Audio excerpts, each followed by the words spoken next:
Hello and welcome to the Bones Horror Podcast. This is episode 100, The Exorcist. How we doing, guys? All good. Have we got Larry with us tonight? Hello. Yes. Hello. Ewan. Hello. Myself, Kev. Just a couple of things I want to say. Obviously, episode 100, I didn't think we'd get there. Certainly didn't think that when we started it. So just thank the original guys who used to come on with Steve, who did the very first episode, and Paul with his dragon, and also Graham, who was drunk most episodes. If you listen back, so thanks, guys. You know, without them, we wouldn't have got to this point either. So, but yeah, 100 episodes, and tonight it's The Exorcist. First watch for anyone? Yeah. No. I think this might be my 5th or 6th watch. Oh, nice. I can't remember. Oh, actually, to be fair, I didn't even plan this. I've just realised. Oh, shit. I mean, that... Oh, wow. I didn't even plan it. This is obviously a plan. No. I literally was like, what film are we doing? Look in the mirror. Love that. Love that.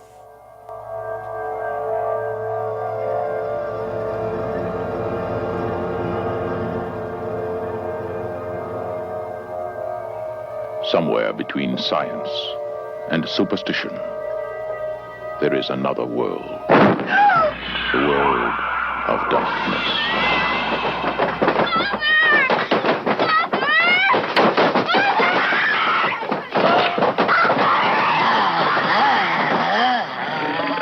Nobody. How exciting! Trailer doesn't do that justice, does it? No. Oh, that went straight into the excitement, didn't it? Not like the movie, which takes its time. I watched it last night with my 14-year-old. I thought he was ready to watch it, and he wasn't scared at all. So I think I was genuinely scared the first time I watched it. Anyway. And when was that, Kev? In the 80s. Probably about 88. Probably about the same age, actually. But that's probably the interesting thing about this film is that obviously I feel like even when I watch it now, I don't find it scary as much as disturbing. And I wonder if that's just because like no one had really seen anything like The Exorcist when it came out, which is often rated as the. I still find it like I don't find it like scary as in like I get scared from it, but I do still think it's scary. I do think it's one of those films that really does hold up, that it gives you the bit of the creeps. Yeah. Like it's, you know, if you're sat by yourself watching it, like, I don't know, at dead of night and you have it on, it's not one of those you can just kind of be like, oh, whack it on. You're just there like, that's a bit fucking creepy, isn't it? Yeah. It's more creepy than Skin Marink. Anyway. Yeah, I agree that The Exorcist is better than Skin or Rink, but that's quite difficult comparison, isn't it? Well, if you were watching either of them at 3 a.m, I think The Exorcist is a totally scarier film. Oh, Skin of Marink, I was waiting for it to start and then hoping it would end. You know? Yeah. Fair. So, Jess is the first watch. Yeah. Did you find it a bit on the scary side, or? No. Okay. Not at all. Shit. Damn it. Okay, so 1973. It was written by William Blatty, directed by William Friedkin. I think he did The French Connection. I've watched that one. I don't think I've watched anything else of his. Ellen Burstyn is Chris. Well, this is where I can't even read my own writing. So she played Chris. Linda Blair is Reagan. So everyone knows who that is. Jason Miller as Father Damien. It cost $12 million. There's someone at the door for you, Jess. There's cars outside. At box office at the time, I think up to 74. I think it did 112 million. But up until 2019, it's done 441 million. Nice. So it's made some money. What are we thinking on Rotten? Ooh, that's a good question. I mean, considering it's a classic, I would say it would be rated quite highly. It's sometimes hard to predict though, not tomatoes. So it's sort of. Dan said he was 67 years old when he watched the premiere of The Exorcist. I don't believe Damn. Because what, that would make him like 100 and... Yeah. Oh yes, they live quite a long time in Sweden. Fairly good lives, so that fresh air they got over there. Right, yeah. So, it's lovely to have Dan back anyway. He was off travelling the world, I think. So yeah, it was 84. So that's pretty decent. Now, we did speak about maybe having a kind of what worked and what didn't work on this film. I think just a little change of direction, maybe give it a bit more structure. I don't know. I think we do pretty well with it all, to be honest, but makes my life easier. So, guys, if we were just speak about what worked, I think that would be best. Then we can slate it afterwards. So I found for its time, there wasn't a lot more out in the mid 1970s, 74. I don't know what you had your Hammer horror and stuff like that, but this is a little bit more satanic, you could call it. It was certainly different for its time. And was it banned as well? Did it get banned? Well, I don't know if it got banned, but I know that there was like, when it was released in theaters for like the first couple of showings, a lot of people were coming out and fainted and were like, oh, it's too distressing, it's shocking, and it got like a lot of more publicity because of that, which more people wanted to then go and see it, which I guess then spurred the extended cut, which we have. Because that's the one I watched. The 2 hour 15 or whatever it was. Skin Marink had something similar as well. People were just falling asleep in it, apparently. I suppose so. You imagine the extended nap edition. Yeah.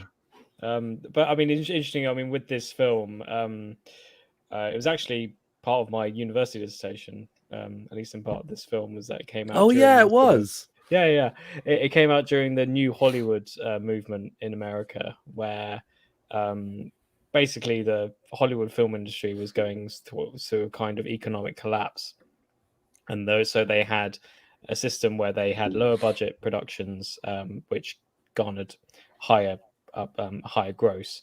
Eventually, that ended when Steven Spielberg brought out Jaws and George Lucas brought out Star Wars. But there was a crucial time where filmmakers were being very innovative in sort of genre movies, and The Exorcist was. I mean, there's also obviously with the gangster movie, there was Francis Ford Coppola and The Godfather, and various Bonnie and Clyde with sort of gangster movies as well. But Exorcist was seen as the sort of like the horror. Sort of experiments in horror within that kind of movement, and so it was also in the sort of thrust of the kind of auteur era of Hollywood filmmaking. So William Friedkin was like he was a very obsessive, meticulous, and ridiculous filmmaker at times. But I think that really carries off. And I was watching it, and I've seen it a few times. And I always get a different reaction from it. Usually, I mean, I remember. I think the second or third time. I think the first time I watched it, I didn't find it scary at all. Second time, I found it scarier. Third time, I was annoyed at it because there are various things. I was like, why is that there? Why does it start off in northern Iraq? What's going on? For fuck's sake! Can we talk about that in a bit as well? Because I just need that explained. Northern Iraq. Yeah, Northern Iraq. Yeah. All right, yeah. But I think overall it's after this latest time that I've watched it, I've sort of realized how, regardless of whether it's scary or not, it's just so well made. Yeah. To the point where I'm just like, oh, why can't like more horror films just do exactly what Freaking did? And it's funny watching this after we've done a lot of the Conjuring movies, which have very very similar themes, stories, and obviously we're very heavily inspired. Do they? No, but it's interesting because obviously we I mean you weren't here, Larry, last week, but we did what was it? Annabelle Comes Home. Oh, you would have loved that, Larry. You would have. Annabelle comes home again Yeah. once more for the 5th Yeah. time. Just once. And it's funny. I mean, because I think we were all complaining about the fact that it took about an hour 20 for it to get started. Really.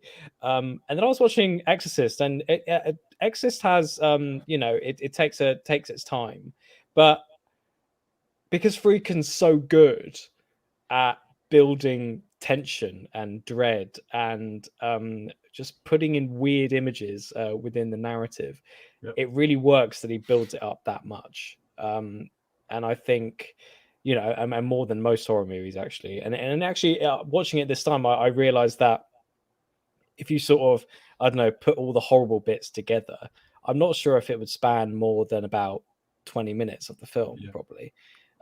But I think that makes it so effective. And obviously I've seen these, I kind of regret the fact that a lot of the scenes in it I'd seen before from things like 100 Scariest Moments or stuff like before I'd watched the film the first time.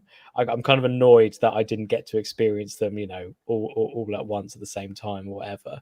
But regardless, the images are still very striking, and that's what I kind of take from it, really. And it's that kind of level of disturbance that I think still stays with you in Exit. I'm not saying I wasn't scared. I was scared. I was still scared in certain parts, but I think that level of disturbing and of things not being quite right, there's a kind of sort of almost a proto-Lynchian aspect to it, in that there are things, sort of disparate elements that happen, and there's no explanation for them, and that's quite freaky in itself. There's a sort of distorted reality about it that I quite enjoy.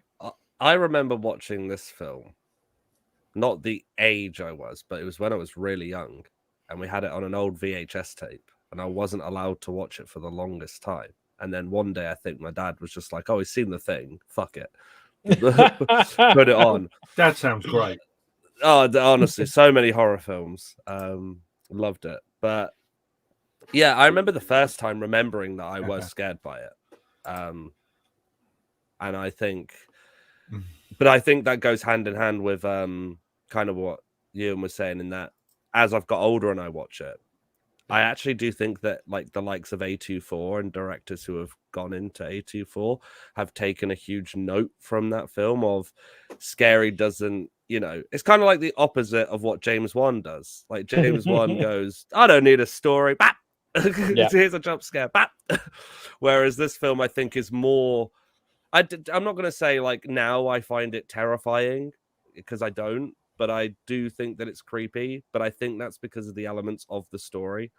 And a prime example to me, which we can go into when we're talking about what's wrong with it, or an example that we can go into what I think's wrong that this film gets right is that with the whole, we need to get a priest in, it's not shoved in the film in a way where it's like, oh my god, like we have to turn to the church, and it's done in such a way where it's like, if there's like almost like a last hope sort of thing. And I like how they deal with, they don't just go, oh my god, she's possessed. They go through the whole, she might have mental issues, she might be ill, she might be sick with some form of disease. Oh, we need to run tests. And it's all, when all hope fails, that it's like, then you get we have to delve into that. And I think that works really well, because you have those two storylines like kind of coming together slowly to collide. But the film isn't just that. I think, in fact, the two priests, when they actually join together, that is a very short period of the film, in that it's maybe like 20 to 30 minutes maybe of the film. But it's done so well, and obviously the visuals and stuff. But I think it's just one of those films that I think obviously has inspired a lot more. But I also, which I'll go into more, is I think one of the things I think it does has not so much the film itself, but one thing that's such a shame is that it's almost you like hitting a bullseye the first time, in my opinion. and then people go, I can hit a bullseye, and you go, great, give it a go, and then they miss the board completely. Yeah. Which is what's happened with all the whole, the last exorcism, the last exorcism, the exorcism that became before the last exorcism. Sort of thing. Yeah. Dan's just written Max von Sydow almost got to be 100 years old. It's all in the Nordic fresh air children. That's another, very strong point of the film as Max von Sydow. But he actually died a few years ago, I think. I think one of his last roles was actually on Game of Thrones as the three-eyed Raven. I think in series 5 or something. But von Sydow, I mean, this is another thing that's sort of crucial to the new Hollywood movement, is that all the directors were heavily influenced by European cinema. And Max von Sydow was like one of the main stars of Ingmar Bergman's film, again, a very famous Swedish director. And he was always the guy. Well, I mean, he most famously played a knight who played chess with death in the film called The Seventh Seal. Yeah. And there's a kind of, and he's played, various other roles in Bergman's films, but there's that's the one that sort of is most famous. But I like the fact that they do age him in The Exorcist. They do age Max von Sydow, but it's kind of a perfect. He gives a sort of perfect sort of almost largely restrained performance to a certain degree, but it's kind of, you really believe him, and I think again that sort of shows how much the European influence was on there. Yeah. So he was in Iraq at the beginning. Is that right? Yeah. Yeah, Northern Iraq. He was searching. And he found. Well, he was searching essentially, like not. I don't think entirely that he was like, oh, I'm going to intentionally find it, but he eventually finds this relic, which I guess is the embodiment of.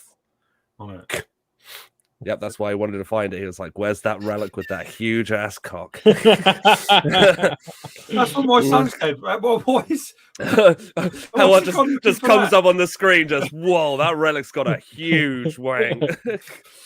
No, but yeah, I think the relic is the embodiment of the demon. Or at least because again, one thing I think that's quite interesting in this film, which I'm sure someone will correct because it does, for me, it goes into interpretation. But I quite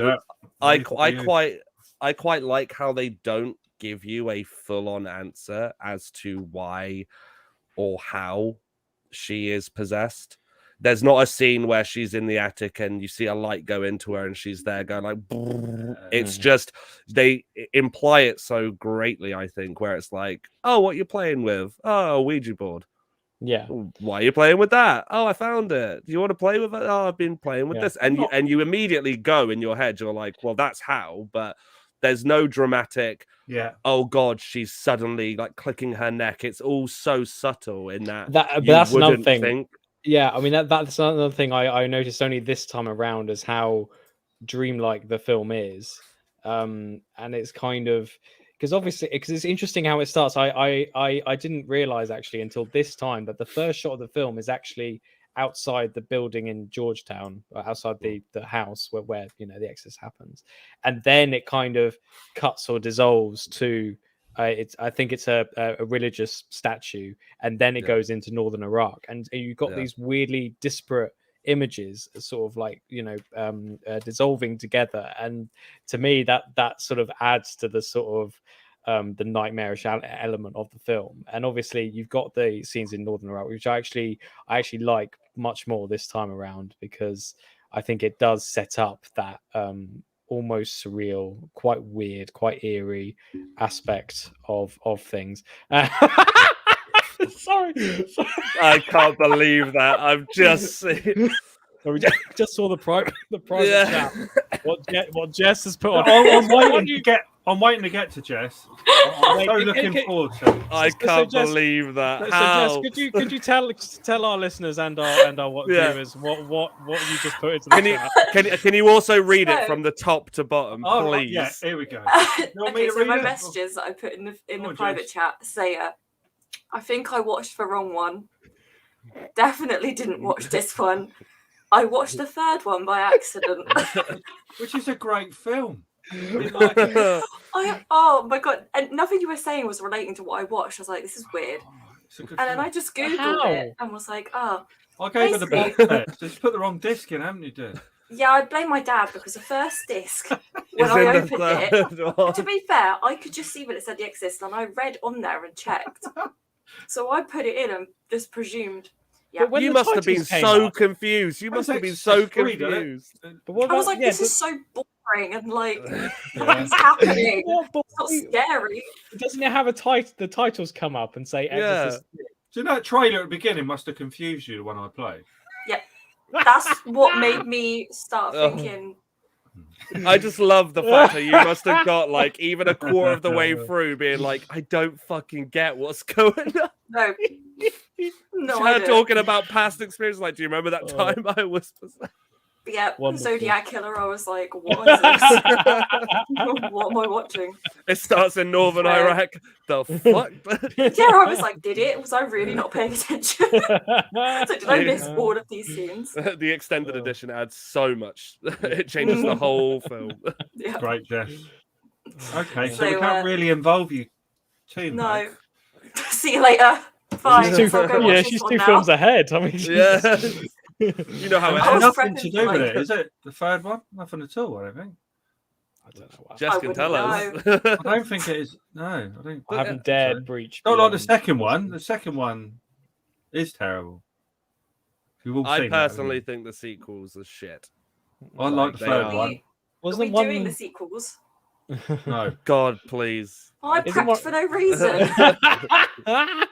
Isn't one of them directed by William Peter Blatty, who wrote the first one? Might be the third one. I'm not sure. Oh, that's a shame. I don't know. If it was, then I fuck literally me. was just like Googling Exorcist Zodiac Killer, and then I saw it come up with Yeah. Zodiac 3. I was like, Yeah. Oh, Zodiac Killer. Fucking Pretty good. hell. Excellent. Well, that's Good great. job. 100 episodes. Well, not. Yeah, I'll try, I'm Yeah. proud of this. try not to ruin. We'll try not to ruin See, it for what- you, I what- guess. Yeah, no What I spoilers. should have done. What I should have done, Jess. Mhm. So, right. A 12-year-old Yeah, girl that is would have possessed by a helped me. mysterious entity. Her mother seeks the help of two priests to save her. So if I See, put that that up, didn't happen in what I watched. Yeah. Funnily enough. I know. I thought you didn't put it up because I thought like because most people know the story of The Exorcist. I thought when you wrote in the group chat, I think I watched the wrong one. I thought you meant more like I didn't like it, like I've watched a different film. But then your next one where it said definitely didn't watch this one. Oops, I was like, oh shit. episode 100. Oh, well done, Jess. I know. Oh. Oh, You must dear. have been confused when people were calling it the best horror movie of all time. Well, and Yeah, I was also, like, how and did it also, get 80%? and also, the scariest movie of all time. And Yes. you watched the Printed. third one. There is a Also, scare. yeah, that doesn't good make thing- sense. That There image is a good doesn't make scene in sense. that. Yeah, I was gonna say this image on the bloody hoodie you must have been like, what Again, the I fuck's missed so going much. on? Again, one of the most iconic images Yeah. in cinema. Just- I don't wasn't remember paying that that much attention to the film, to be honest. I because was it was just like, so bad. maybe these things happened when I wasn't looking. well, we'll look forward to your rating at the end. Yeah. Yeah, I'll be rating Exorcist 3. If anyone's interested. Oh, brilliant. You get here, episode 100, get 2 reviews in one. Yeah. Exactly. So, director's cut. Who watched that? Yes, Yes, yes. obviously not. I don't think so. How much extra was in there? I know there was There's bits and where she's pieces. like a spider or something. Yeah, the Yeah, the crab spider walk walk. backwards. Yeah, down the stairs. That wasn't in the original because I think when they originally shot it, there were wires and stuff that they couldn't CG Yeah. out, and so when the extended cut came around in about 2000, they managed to CG out the wires, and it looked. Yeah. It looked She had good. like because I remember, I don't know if it was in uni, but I remember it might have been in college. But I remember we had to watch. They had the original clip, and she had like a belt, like harness on, right. and it had wires or something. And like you said, they couldn't because it was a contortionist Okay. who had like a face mask or something like that on. Because that was another interesting thing. Just as a bit of trivia, there's a lot of shots where because the actress was quite young, they had a much older actress with a face mask.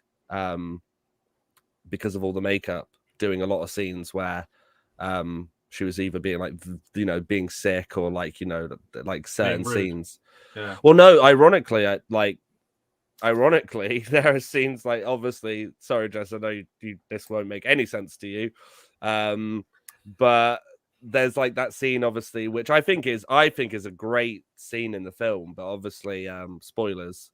But after the first British mate is killed by her, and then obviously there's that very dare I say iconic scene with a cross. And then she turns to the mum after, you know, doing what she does, let's just put it that way, and then speaks in his British voice, and then it's like, you know what she did? That your hunting daughter. Yeah. But it's so creepy at the same time, where you're just like, if you were in that scenario, you'd just be like, I'm tripping, I'm high. It's one of I was thinking about that scene because I love the shot as well, where it's when she turns her head, isn't it, to like sort of she spins her whole head round, and she says, you know, you're hunting, you know what she did. And I was wondering about this today, like throughout the day. I was like, what did she do? I'm just like, what did she do? What she could possibly do? Is it the masturbation, or is it something else? Obviously, people, isn't it that? I mean, maybe I've got this wrong, but she threw him out the window. Yeah, well, because it's the same. Well, it's the same death, isn't it? Yeah, but I mean, again, this is the thing that is great about the film, is they don't actually show. Exactly. It's always implied of like, you don't see you get like some implication as to like what she's capable of towards the end. Yeah, but that's what I think is more scary. Hence why I said at the beginning, I think A24 and the likes of directors who, like, you know, Ari Aster and Robert Eggers have really taken that on, in the sense of, oh yeah, we'll leave it to the audience to kind of make their own. I tell you, that's another thing. I can't remember the name of the editor, but the editing in this film, I mean, lots of the technical aspects of this film are just amazing. That's why it's one of the, you know, best films ever made. But the editing in particular is so perfect. Like, just because there's no lingering, even though it's a film that's over 2 hours, or the extended cut is over 2 hours. The images are cut so perfectly to the point where it's like, okay, because most people, I mean, you know, we've all kind of tried to make movies, and obviously it's a very hard process to get, you know, a particular image, you know, set up and everything like that. And the temptation when you're editing is to have, you know, show it as much as possible, because it took ages to get this. But obviously that's not the right. You have to do it as little as possible, so you have the images right. Whereas and with The Exorcist, it does that so perfectly. I mean, I think my favorite shot, or one of my favorite shots in the film, is when, I think it's maybe 3/4 in, when Father Karras, who's the father who's assisting the exorcist, he goes into the bedroom and he's seen a sort of vision of his dead mum, who's there sort of like covered in white and everything like that. And again, that's only there for like 2 or 3 seconds, but it's freaky. And again, it's sort of connected to that. And it's the same thing where, like, most of the horror films that I find scary, or at least sort of effective, are ones where it is sort of character orientated, because you're sort of put into their fears and anxieties, and their fears and anxieties are yours.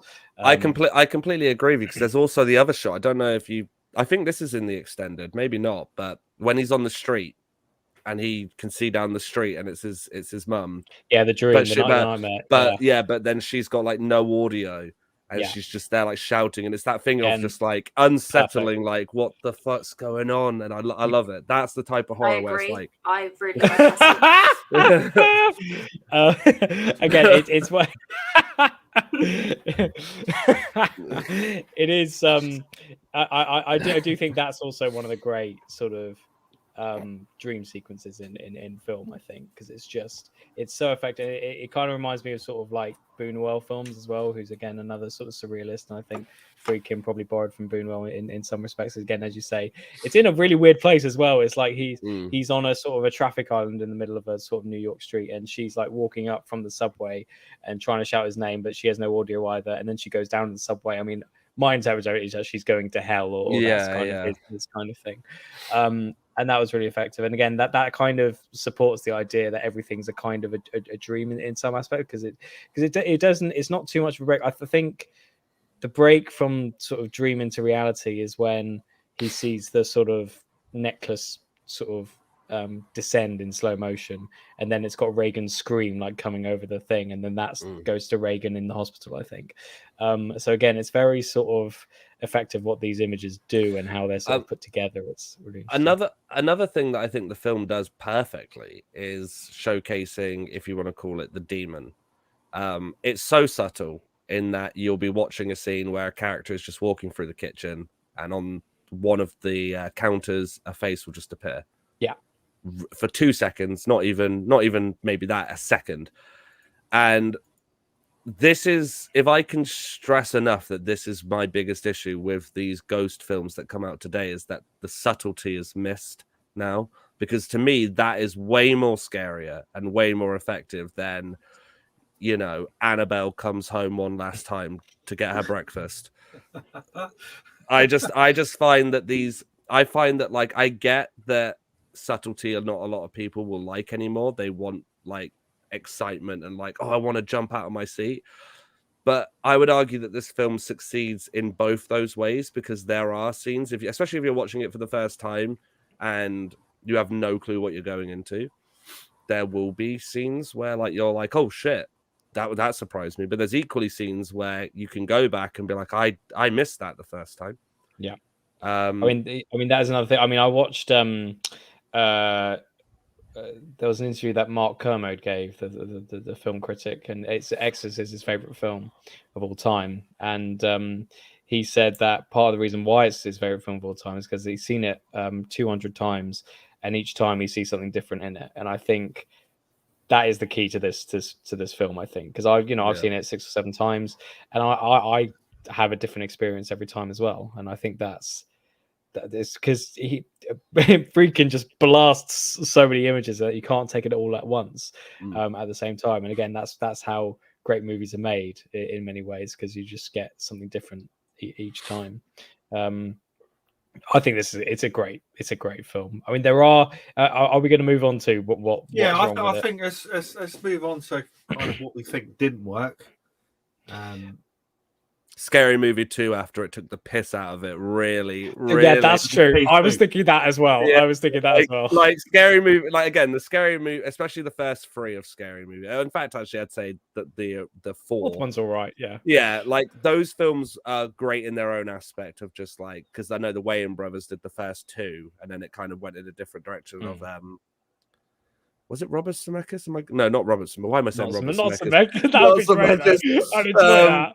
No, the guy who did like Naked Gun, because obviously they got but yeah, beside the point. When that second Scary Movie came out, just like what it did to Scream with the first one, that it doesn't take away from the film, but when I watch it, my brain will just go straight to Scary Movie 2, where it's just like, you know, where potato. Which one's where he's stirring the mashed potato with his hand? Oh yeah, that's the second. Yeah, that's Scary Movie one. 2. Yeah, well, okay. so if like, for instance, an example is when I watched it, when I watched The Exorcist, when she comes in and she Reagan pees on the floor, and it's meant to be like a scene of like, oh god, if you know, like it's a very dramatic moment of like she's not well. But Scary Movie as well. Yeah, and it's like, just like and it's just constant piss, and it's just like ends up putting her face in it, like, you stupid. There's also that moment. Again, because I watched Scary Movie 2 before I saw The Exorcist, I think, and there's a scene where they were during the Exorcist scene in Scary Movie 2. Is when they obviously, you know, power of Christ compels you and stuff like that. and then not Linda, the girl just goes, "Your mother sucks cocks in hell," which obviously is a quote from her. And then one of them just goes, "Shit," and just gets a gun out and just shoots. Or like again, like similarly, where like in the film, in The Exorcist, it's like so dramatic because we were just talking about those visions of his mum going, like, he thinks she's going to hell, and it's like in the film it's like, oh, your mother's in the room with us, so and so she's like in hell with us. And in The Exorcist it's like, your mother's in the room with us. It's like, Mom, get out of there. Lifts the covers up, and it's just her. It's like, you're no fun. Although there was a bit that because it was a bit where I laughed in the actual Exorcist, which I hadn't laughed before, but I think because I've seen it so many times, I just found it quite funny. It was when is when Reagan says, you know, your mother sucks cocks in hell and stuff like that, and then Father Karras just finally goes, "Shut up!" And I just found that really funny because it was just like he just kept it like composed until that moment, and it's great. I would say I'd say a personal one for me. I don't think it takes away from the film, but I think that obviously we know what we're like with extended cuts on this one. I think that the extended cut's the one that should be the go-to, but I also think that you really have to be in the right mood for this film, because if you're not in the mood, I think that can make people's opinion kind of be like, it was a bit boring, like it was slow, and it's like, well, you have to be in the mood for it. I also think by sort of, I mean, just to add to your point, it's sort of, at least by modern standards, I don't think people should watch this necessarily as a horror film. No, I feel like just say it's like a disturbing film about an exorcism, which obviously falls under the category of horror. But I think if you don't watch it as a horror film where you expect jump scares every few minutes, I think if you let it just sort of like consume you, so to speak, it kind of works from that point of view. Put yourself in Reagan's shoes. Can I say what didn't work? What I found a bit weird. Yeah, go for it. Poor old Reagan. She's pissed herself. Jumps about in her bed a bit. Well, the bed jumps her, you know. Yeah. But from that, because basically the biggest thing I can see as a parent, she's pissed herself, and then they've taken her to hospital, stuck her on a bed, and strapped her down, given her injection, just put a nappy on her. So I think it's more than that, though, isn't it? But I just thought there was a lot. Put a nappy on her.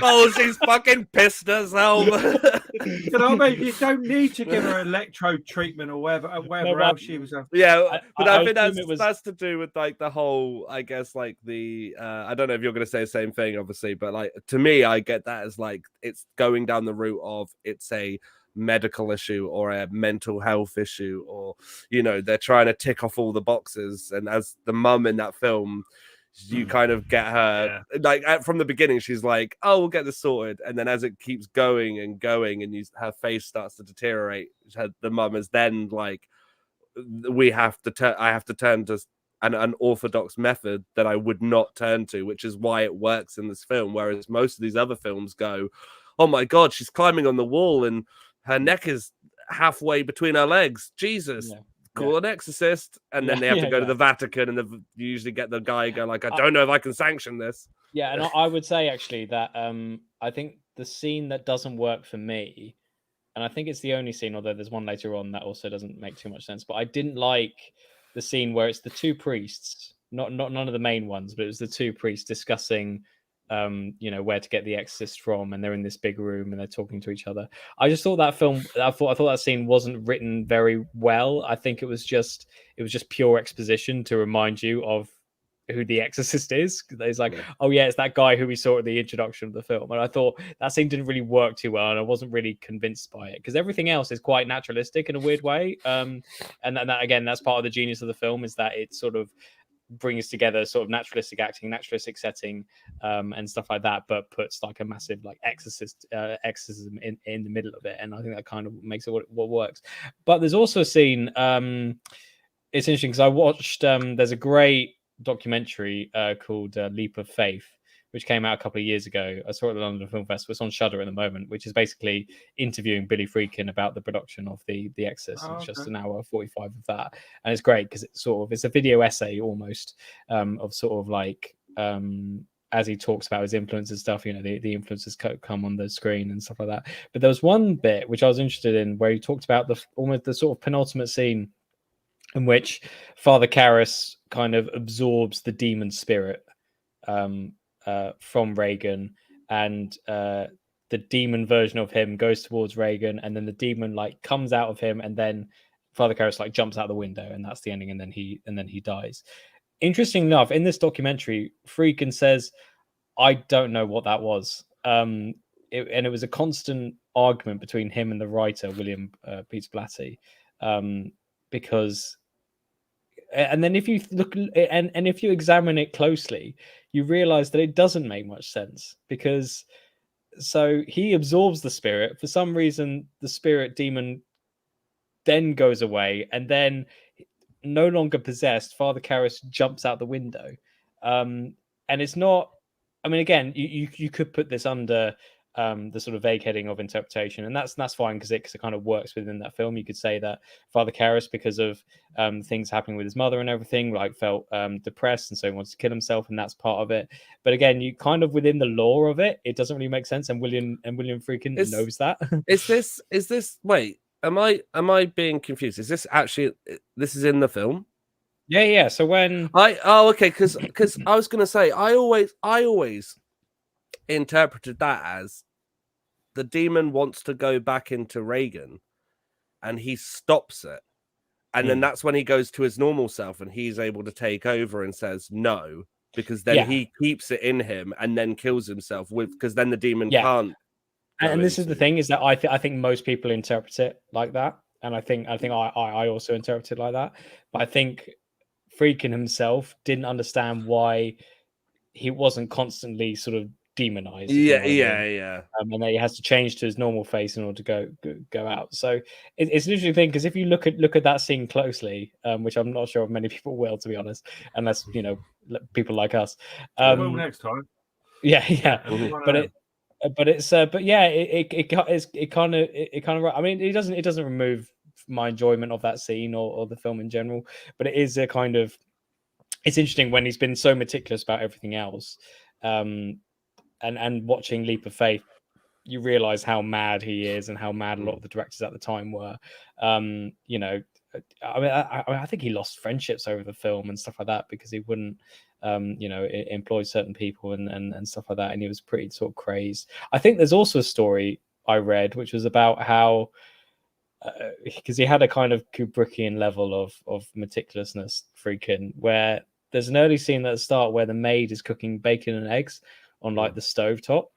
And apparently it took days to do, because Friedkin wasn't satisfied with the type of bacon that they were using, and so it took ages for the right bacon to be used. I don't know if it's possible or not, but that's why the film works.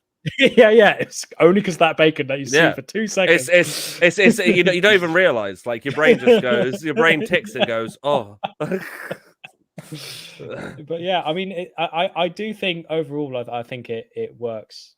I mean, did you have any more, Larry? I'm trying to think. I mean, not really. I mean, my only criticisms come from what has come after, but that's nothing really to do with the film. And an example I can give, and I think you were there with me when this happened, in uni, for my final film, I wanted to do something that was very similar in that, like, it was about an exorcism. And one of the teachers had said, just brought me to the side and went, "Don't bother." And then I was like, "Why?" I was like, "Well, I really want to do it." It's like, you'll never be The Exorcist, because people will always compare it to The Exorcist. And looking back, I have to say I completely agree. Good old Andy. You avoid saying his name. Why can't you? Why can't you make because it's individual? So I think that there is a way. It's the best way is to explain it from what I'm thinking is similar to Nightmare on Elm Street. Is that and Friday the 13th and Scream. I mean, Scream is doing exactly what you should do, I think, which is you can take that, but you have to add a new spin. Now, for instance, with all these exorcism films, I mean, they did the whole like Amityville horror, the remake and all that, and then they kind of went into the Last Exorcism, and it was all like found footage sort of exorcism films, and the problem is that it's just so repetitive. A film that I think it's not great, but I think is similar to, like, I say similar, but like at least up there with, oh, you could watch it and then be like, oh, it's all right, is The Exorcism of Emily Rose. Yeah, but that's because it's based again on actual facts of the court case. I mean, most of the film is the court case, and it shows you what the family interpreted, but then also what the medical practitioners and also the Catholic Church put forward. So it shows you kind of, oh, well, this is the more medical diagnosis. This is why she was scratching at the walls. But then it shows you, oh, but if she was possessed, what the Catholic Church, like, and all that. And that's why I get really annoyed with all these films that come out, similar to The Conjuring 2, because you have such a great premise there where it's like you could create something like The Exorcist again, where it's creepy and then it leaves you hanging with what was the real story. I want to know more. But whereas they don't aim for that anymore. What they're more concerned about is, oh, we need to break even, or at least go get our returns back. And I think that something like The Exorcist will always remain that like a film that kind of similar to John Carpenter's The Thing, because there's meticulous work that went into it that was, I don't think the people on set were very much like, I mean, there obviously were people like producers and stuff, but I don't think most of the people on set were like, we have to make returns. They were there going, well, we want to make this shot look the best it can. Yeah. And nowadays with computer technology, especially, it's so easy to be like, oh, well, we'll do the music that goes really low. Guy opens a door. There's nothing there. Then, bap. Again, it's sad because you get it all the time. Specifically on that point about the music, I mean, there's very spare music in The Exorcist as well, which really one track works. Basically. Yeah, and again, it goes with what I say is that as you said, most in horror, especially in the Conjuring movies, is that there's just too much music telling you what to feel. And Freakim deliberately says, I want the audience to feel whatever they want to feel, or and let them come to it rather than it tell you how to feel. And I think that's key to it. And I agree with a lot of what you said, and it kind of, I don't know, it makes me nostalgic for a time I was never a part of. Yeah, I mean? I know what you mean. Well, because again, like I would rather somebody go out there and be like, I'm going to try and make something, and it fails. Box office is crap, but people are going, that was a really good film. What 50-50 or whatever. Whereas a lot of the films that are like, oh my God, people are raving. People say that they walked out the cinema shitting their pants. And it's like, oh, what film was that? And it's like, Smile. The film did it. And it's like, fuck off. I had to change my pants when I go outside as well. But there's also, to that point, I think it's also interesting now how a lot of those movies, a lot of like Exorcism, Conjuring movies, are sort of on the premise that it actually happened. Now, interesting with The Exorcist is that it's based on a novel, and the novel was sort of loosely crafted from a story or various stories. Yeah, the young boy that was young boy. I can't remember where he actually was, but like the house is completely different. Yeah, it was in the whole. We would say Maryland, but they might say Maryland. Yeah, in the US. But I think the interesting with The Exorcist is that it doesn't.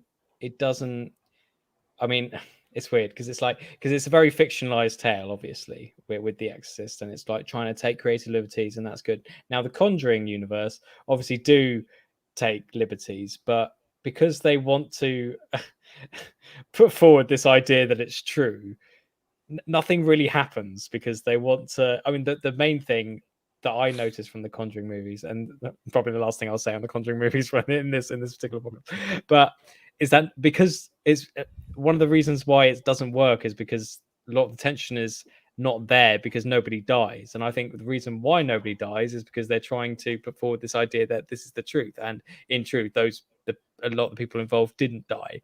So I would go a step further as well, though, in that, and this will be my last thing on it, is that I personally think that with those films compared to this one, with this film, you have something that's like, even if you don't know the true story, you sit there and go, can I believe this is actually happening?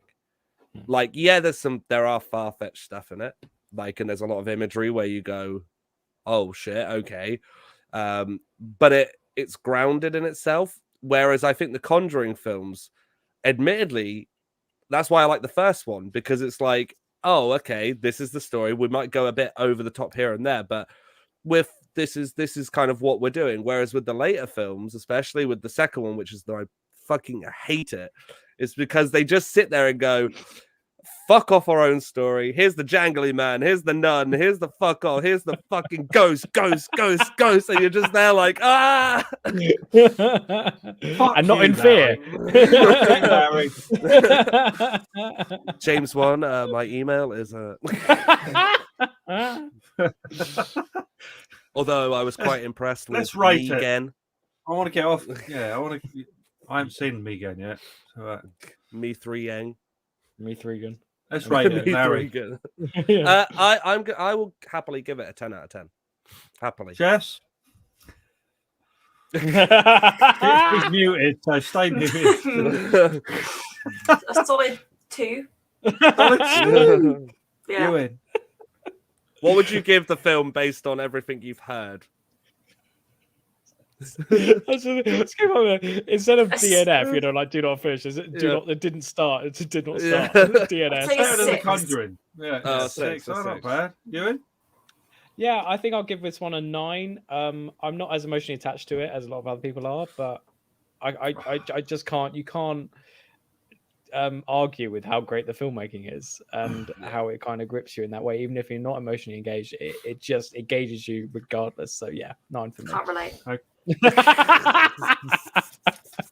need to watch the film. So yeah. Didn't I? That is a motto for this podcast. Yeah. You need to watch the film. I'm gonna give it a 10. Perfect. Most of it. So well, that's the thing. Like as we said, like as Ewan just said, and as Kev's saying, and like as we've all said, it's one of those films that even if you sit there and go, I just saw my name in the comment, I haven't read it yet. If you don't, even if you don't sit there and say I completely enjoy it, you can at least appreciate it for what the filmmaking.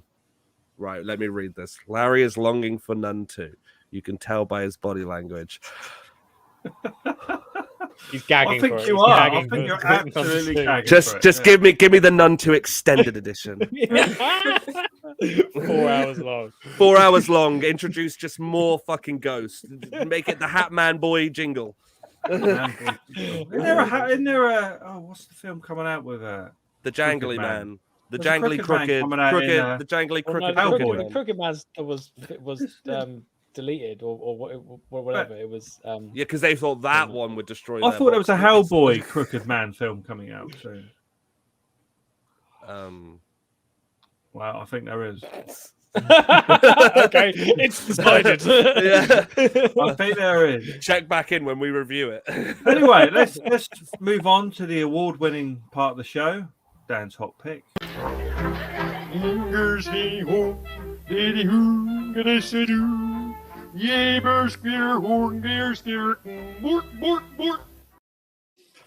I'm proud of us, Lawrence. We got it exactly at the same time. Yeah. I went the wrong way first, and I was like, oh, shit. A group of friends, Nora, Elias, Ida, go to Lake Boudon to camp and reconstruct the 1960s murders there. Nice. Why? Oh, we're back to Reagan. Oh no, this is trailer. Sorry. I don't think I didn't see this one in time. I only saw your message. Like, well, you weren't here a fortnight ago. Yeah, but I know you said. What's this one called again? Bodon. Lake Bodon. Lake Boudon. Lake Mongo. Not 90% rotten.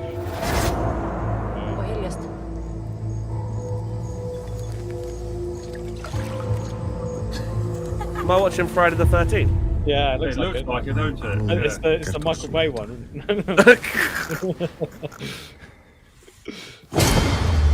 Yeah. We shouldn't have gone in the forest. Fucked up.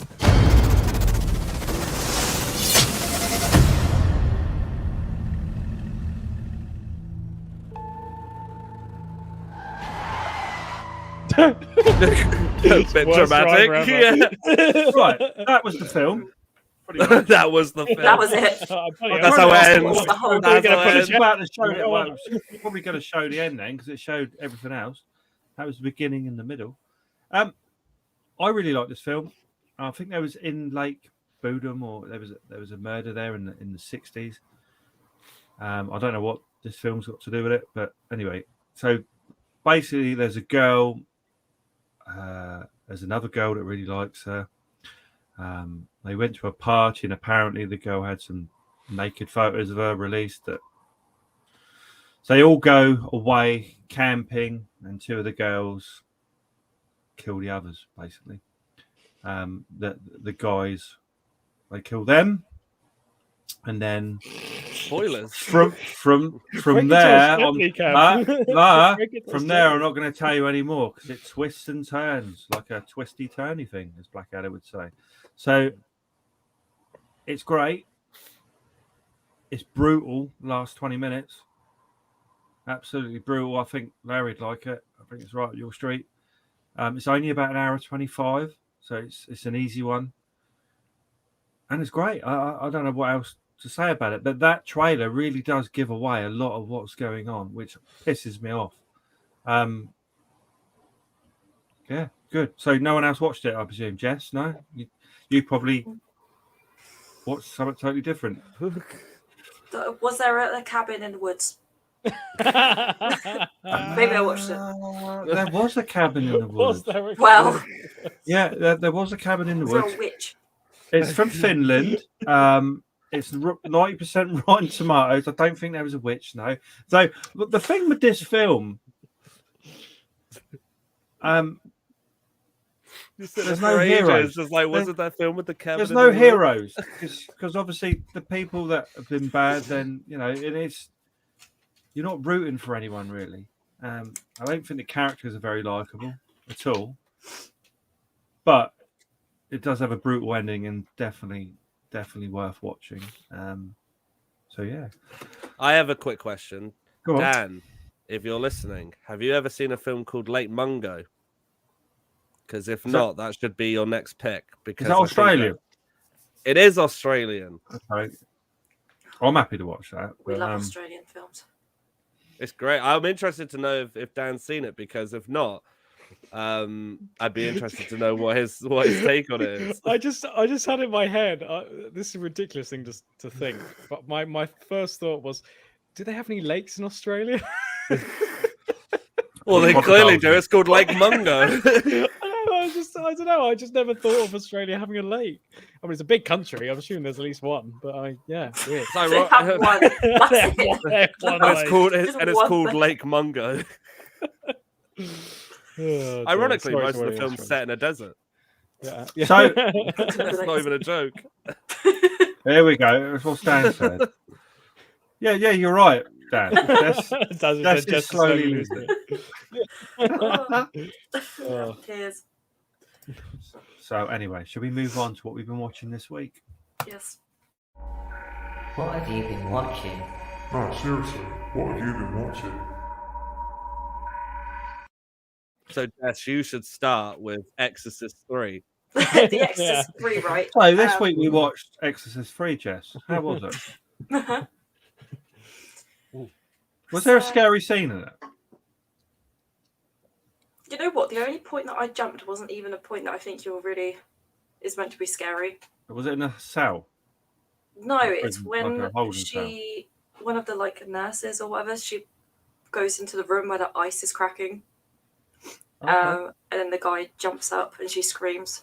That kind of made me jump, but other than that, it was. I liked the people crawling around on the ceiling. That was kind of fun.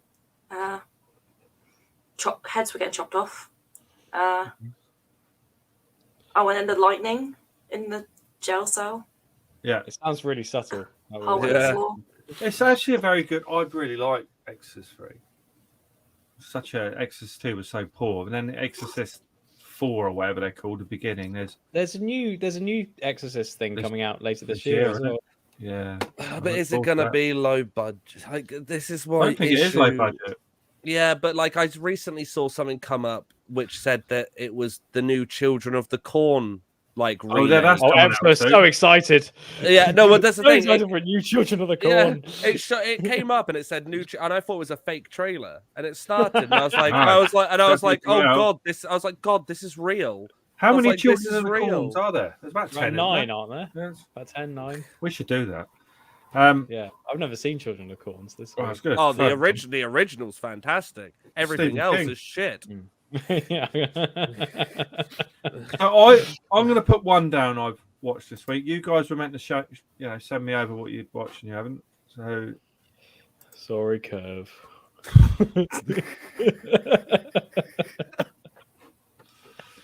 So I revisited 1408, 1408, 1408. Good movie, that. Yeah. Everyone dies. Everyone Oh, died. spoiled it. And Mike Ensling lost his daughter. The afterlife became his obsession. You probably want to hear all Oh, about our haunted history. I remember this. But after years of searching, he no longer believes. So you're saying there's no such thing as ghosts? I'm saying I've never seen one. Nothing would make me happier than to experience a paranormal event. Whatever happened? What? Tom Cruise. Gerald Owen, Tuesday, just right. get the key to 1408. He transcended. In the 95 years of the hotel's existence, there have been 56 deaths in 14. I'm here to put together the Avengers Initiative. 56. No one's ever lasted more than an hour. The first victims to Kevin O'Malley. Cut his own throat. And that's enough of that. So I watched that. I can't remember what version I watched. There's a couple of different endings, isn't there? I think he stayed alive in the one I watched. It's in my top 10, I think, of all time. And I've discussed this on this podcast before. Can revisit. It's just a great film. It's scary. It's mainly him on his own in that room, getting terrorized. Is any of it real?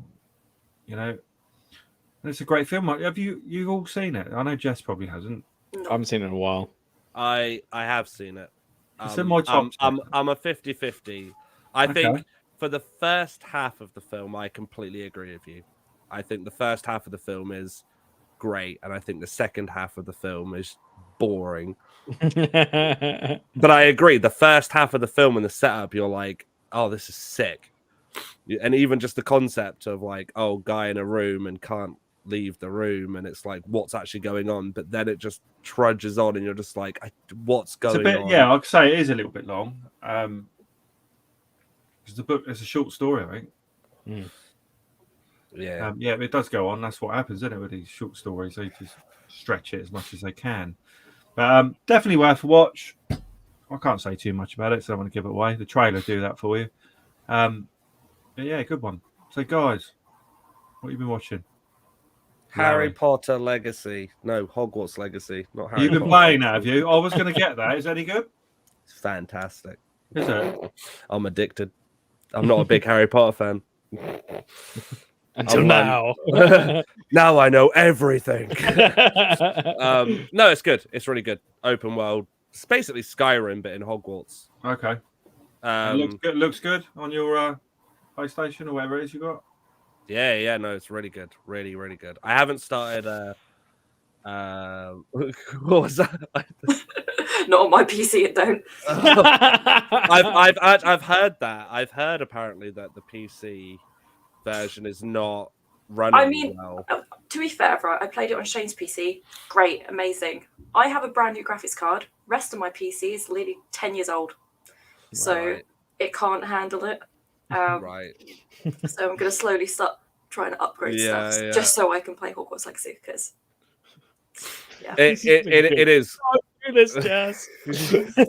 honestly, Keep it, Jess. when I'm Just play playing on it, Xbox it or you have PlayStation. to buy it on I'm at like 60 hours into the game, so I might start again. But Oh wait, you're are you 60 hours into Hogwarts Legacy? I haven't got very far. I get distracted. Yeah. All right, I thought you were going to say the computer took so long to load. Yeah. It ended up being 60 hours. No, because I've been playing it between PCs, but then my cloud Right. didn't sync the other day, so now I might have lost some hours. I'm not sure, but God. yeah, I get distracted really easy. So, but when I'm playing it on PC on mine, It kind of does look like I'm playing it on a PS1. So, and we nostalgic. All remember that. Yeah, the old. Graphics, yeah. I've recently just learnt the first of the deadly curses, Crucio. That's the second. Yeah, I don't have any of those. Well, I mean, it depends because, like they've said, I don't know how much of this is true, and I'm like trying not to look stuff up because I'm just playing it how I want to play it. But apparently, there's like 3 different endings you can get depending on how you play it. Like, there's a good ending, a bad ending, and then like the legacy ending. I don't know what that means, but I'm thinking if I go around and Avada Kedavra some people, I think like Muggles. I might get the bad ending. Fuck you, Muggle. But no, it is really good. It is really good. It'll be like the scene in the second Modern Warfare game where you go through the airport and shoot everyone. It'll be like that. Oh Jesus! Hada, hada! No Russian, hada! Oh, Larry Potter. That's great. Dan's just said sponsored by Larry Potter. Larry Potter. Excellent. Cover that. Next week's hot pick then. Lake Mungo. Larry. Is it Mungo? Mongo. Is it Mongo? Probably Mungo. I think it's Mungo. Mungo. Like Mungo. Although, just don't search anything of it because when I showed it to somebody else in the past, they were like, "Oh," I explained to them myself. I was like, "This is a very brief description of it," and they were like, "Oh, that sounds interesting." And then they searched it up themselves, and the description just gave the whole thing away. Like, "Oh, this happens and this happens," and if it's pointless, it's very much a guessing game. And the only thing I'll say to you is it's a documentary. Okay.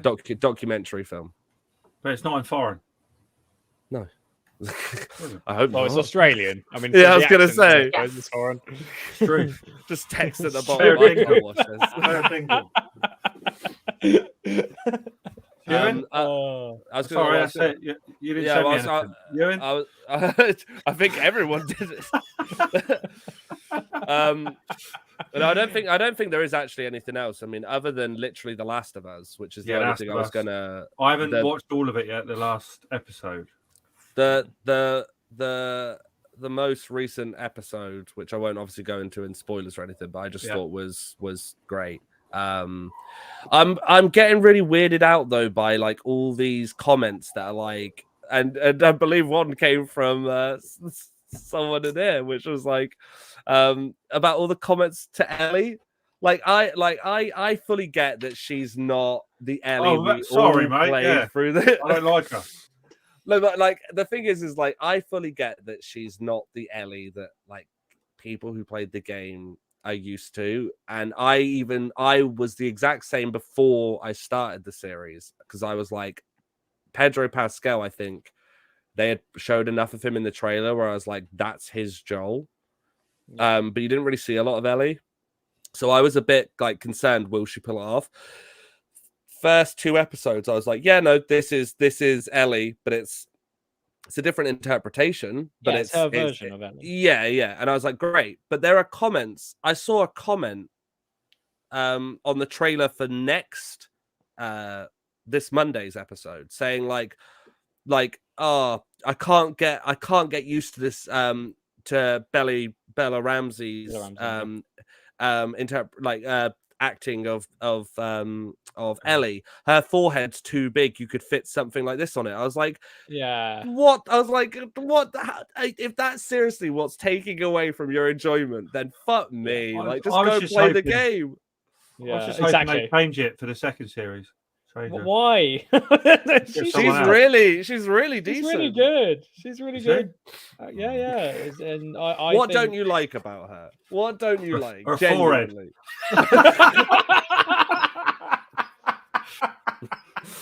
Fucking you read my comment, Larry. Oh my god.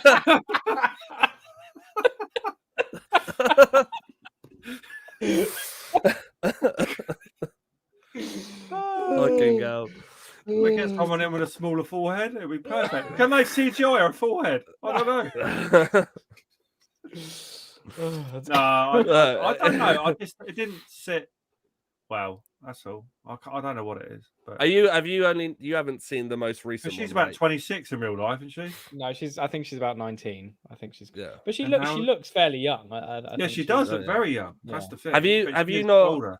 have you not seen the most recent episode, but you're caught up with I'm all the halfway others? through it. That's direct from the game, isn't it? I think. What, the most recent Oh. episode? Yeah. It's It's kind 50, of, I remember a lot of that. 50-50. It's I remember 50-50. a lot of that in the game. Yeah. It's 50-50. The whole stuff with Henry and Sam Yeah. is like with Henry and Sam, and their like journey is very much the game, but like But their connection with like the sort of community. Yeah, around yeah, them, it's that's just the series. But I think that's what they're doing so well with this series is that every time I watch it, nice. I can make you all Potter characters. Well, that'll be fun for next week. I'll change our names. Yeah. I'm glad I got Larry Potter. I think I'm off easy with that one. Well, there is a character in the Harry Potter books called Ewan. I think it's called Ewan Abercrombie. I think he gets put into Hufflepuff. That's all I know. Yeah. But yeah, no, I thought I had that in. Yeah. But no, yeah, the Last of Us recent episode I thought was fantastic, and I also thought, without spoiling anything, but I just thought what they did to utilize the infected was good. was so good, because I think a lot of people have been saying like, where is that? Like, why is it? And I have wondered it myself, but I've never sat there and gone, oh, this is shit because of that. But I have been sat there like, I wonder if they're gonna do something that just kind of blows it out of the water. And me and Dad watched it, and both of us at the same time were just like, holy shit, like what a perfect way to But do that. Yeah, exactly. And I think it works with the it resembles the game as well, in that there are long stretches where you don't see zombies in the game, and you just interact with the people.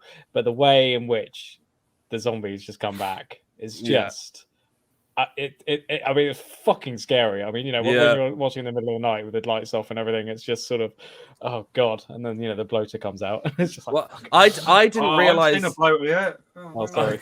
I didn't. It's trailered. Yeah, I watched the trailer.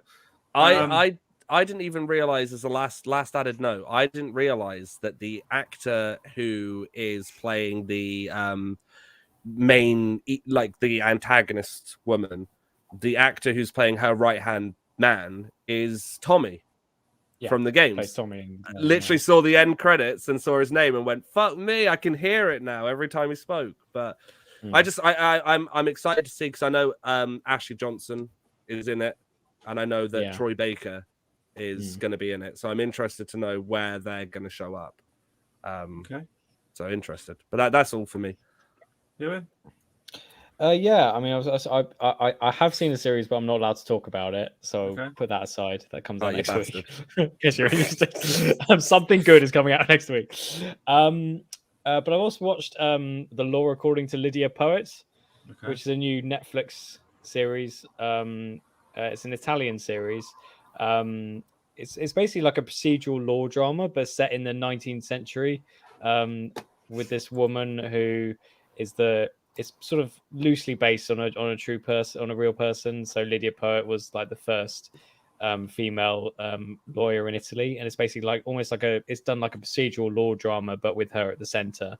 And it's about her sort of battling against the kind of the patriarchal structures of it all, and she's just sort of trying to break through. But it's a really sort of, I've been trying to get into a lot of sort of period dramas and stuff like that, and I really like the kind of sort of almost modernist ones where it's like they put like modern music in it, and they like fill it with sex and stuff like that. And I just love the when period dramas do that, because sometimes you can watch period drama, especially one that if one was made like before 1990, and you could be so bored at how stuffy and sort of rigid everything is, because I think it gives a kind of false view of what the before times were like. Sure, broader society and the systems within those societies like called for no sex before marriage and stuff like that, but I reckon behind the scenes it's been as debauched as most other periods are. That's why Law According to Lydia Poet is really fun drama because it's just her breaking through, and it's it's really fun. I'm trying to think what else I've watched. Oh yeah, I watched Extraordinary on Disney Plus, which is I'm always a bit sort of skeptical whenever I see the word superhero in anything nowadays, because I'm going through a kind of fatigue at the moment, because like so many things got superhero stuff in. But this is a superhero comedy series, and it's a really funny. It's basically set in London, and it's about how like 10 years previously, everyone got powers by the time they're 18. And the premise is that there's this one woman who's 25 and she still hasn't got her power yet, and it's about her feeling like alienated from society and everything like that. And these powers aren't like the usual powers. Like there's someone with the power to turn anything into a PDF file. There's someone who is like able to 3D print anything through their ass. I was gonna ask. I thought I heard you say that wrong. What? Like, someone can change anything into a PDF file. Yeah, and someone can just. So someone is basically a 3D printer, so they can like print it through their ass. It takes them a few minutes, but they can.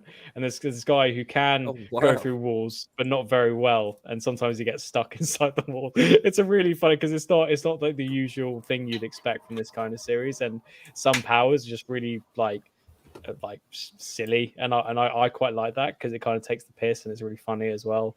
So I watched that and I finished that. It's not.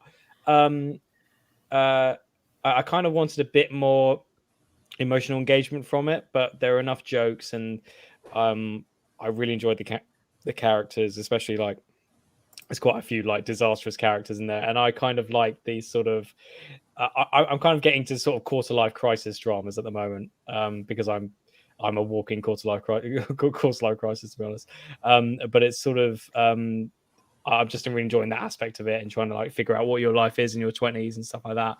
So yeah, I really enjoyed it. It's on Disney Plus. I think it's eight half-hour episodes. So yeah, that's about it. Oh wow, that's good. Watch more than I have. So I thought I'd bring in a little bit. It's episode 100. Thought I'd do some trailer picks. So each week, maybe one of us, something that catches our eye. Like last week, I saw the Evil Dead trailer, new one. Thought it was great. So let's move on to that then before we break up. Oh, you bastards! Why are you torturing me like this? Why? That's something I came up with quickly. It's best I could do in 5 minutes. Right, so there was one called Pillow Party Massacre, and you know how I love it. So you know how I love a massacre film, especially the slumber party. So enjoy. Here we go. Can I start a boob count? yeah. In the trailer, that'd be risky. I swear, film and cinematography course with Right, it's just ruined how you look at everything on a film now. You were right about Carter Fisher. Quickly. There we go. That was fast. Carter, people are gonna notice that we're in here. April Oh, that's nice. It's gonna be a revenge film, isn't it? Yeah. A bit of Tiffany.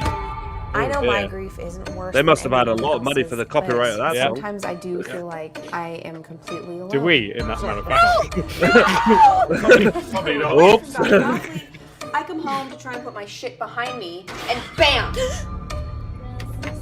Wait, I thought that was the girl who... All the girls in Alana are blowing up my phone to go to fucking Burnt Bridge Lake. Language. Like nothing. Does it ever make you feel guilty that you're happy? Yes. Sort of.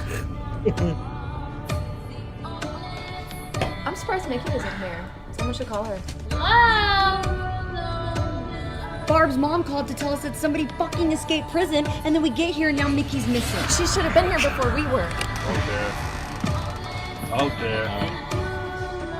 What is happening? Like, I don't know the premise. Like, facing your problem doesn't always mean that you conquer it. it's a shame that No. It was also I a know shame it was cut off. Half the shot. So, Pillow Party Massacre, 5 girls, 5 best friends, all haunted by their past mistakes of an April Fool's prank gone fatally wrong. Meet after 2 years for a summer week-long getaway. Now, I didn't see any pillow party. No. Where are the I pillows? think they're going to be having a pillow party. This is when girls, they apparently, girls 17, 18, 19, they just beat each other up with pillows and stuff. Beat each other up with pillows. Beat each other They with put like pillows. cement blocks on the pillows. Let's meet for the pillow party. In their kind of pajamas, I would have thought. Yeah, that's always Yeah, that's a regular thing that we do. So, and then I would have thought, just get the Sponsored gallon, by I didn't play, Pornhub. It's in the calendar, it's like, it's coming up. I didn't play the whole trailer. I'm presuming someone turns up and people start dying, and to me, that's perfect. I can see that being a really That's like a very dictatorial thing to say. It's interesting. I really looked anything with massacre in the name, and I'm like, yeah. I'm up for Texas that. Chainsaw, So I'm being up, the sort of zenith I'm of up for that. genre, So yeah. that looks good. That's by Kelvin McCarthy. I think he directed that Mutant Vampires from the Planet Neptune that I raved about before. Hence why I want to see this one, and I think there was a Beyond one we watched as well. But I'm looking forward to that. So can I play one more trailer? Just something else that interested me. I'd love to hear your views on this one. It's gonna be that Winnie the. Yeah, there we go. It's always. You know, you're the first person I ever shown this place to. Yeah. Why am I so special? Oh my god, Oh, they're definitely masked. Well, of course they're masked. They're not real, are they? That's what they look like. My issue with Christopher it- Robin, now a They're young really man, lucky. has left Winnie the Pooh and Piglet to fend for themselves. As time passes, feeling angry and abandoned, the two become feral. So Yeah, but they look like men just in like With masks. So masks. who was he But hanging out with? where's Tigger? That's what I want to know. I reckon when Christopher Robin knew Winnie and Piglet, they were basically kids as well. But as they've grown up, they've grown taller Kids in masks and heavier. No, I think it's a budget thing. I think they're gonna try and. Oh, well, of course it's a budget thing. No, but I think It's they're the gonna. narrative. I think they're gonna really try. I don't think they've gone that clever. See, that's the thing. I think where you're coming from is like, how do we work around that? I think they're gonna just go, that's Winnie the fucking Pooh, and that's Piglet. Doesn't matter that they have human hands. It's very hard to grip stuff when you're Winnie the Pooh because it's just, oh dear. Oh, Dan just said anything with pillow party in the name. Well, that's Dan's good. so right. Dan's so on the same wavelength. When you're 67, like me and Dan, right, you will be there as well. Yeah. Okay? I don't want to see your search history.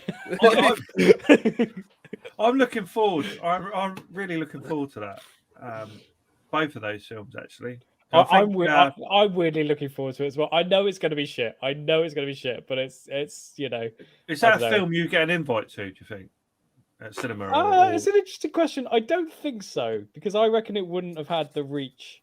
It might be showing in London, but coming soon to Sundance. yeah, and London Film Festival. The most extraordinary film that the critics are raving about. Oh my god! Apparently they're talking about a sequel already. Yeah. Well, it's done well. It's going to have Eeyore and Tigger in it, isn't it? I want to see Eeyore. I want to see Tigger. Eeyore is like, But it won't be though, will it? Don't give them ideas; they'll just steal them. Oh dear. Oh, okay. I mean, it has 6% of Rotten Tomatoes, so That is amazing. What? I'm quite looking forward to that. Anything 5-6%, all over it. So, next week's film, we should be doing The Conjuring 3. Oh fuck! That'll be the last one though, won't it? It'll be the last one. And then we're on the Chucky run, aren't we? We're on Chucky run next. Yeah. Oh, was that from last week? I think so. Yeah. So oh, thank fuck! I've got the 7 here ready to go. Okay. Okay, so we'll do Conjuring 3 next week, and then move on. Can't we just bunk it off? I could give you a quick review right now. We have zero to have a out of 10. climax. 0 out of 10. We have to have a climax of this disastrous franchise. Can we do that? Yeah. Yeah, Conjuring 3. Fine. Okay.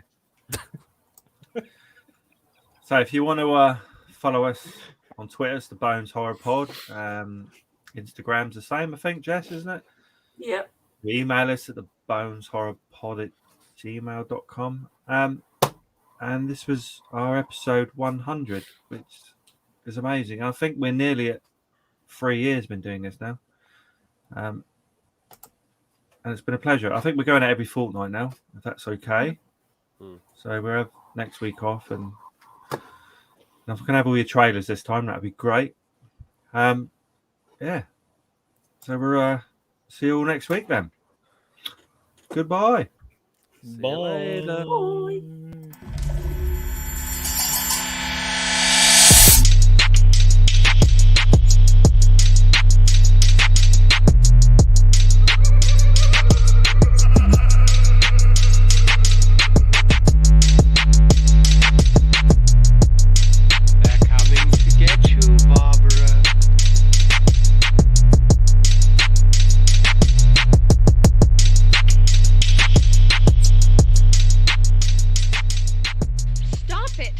You're ignorant.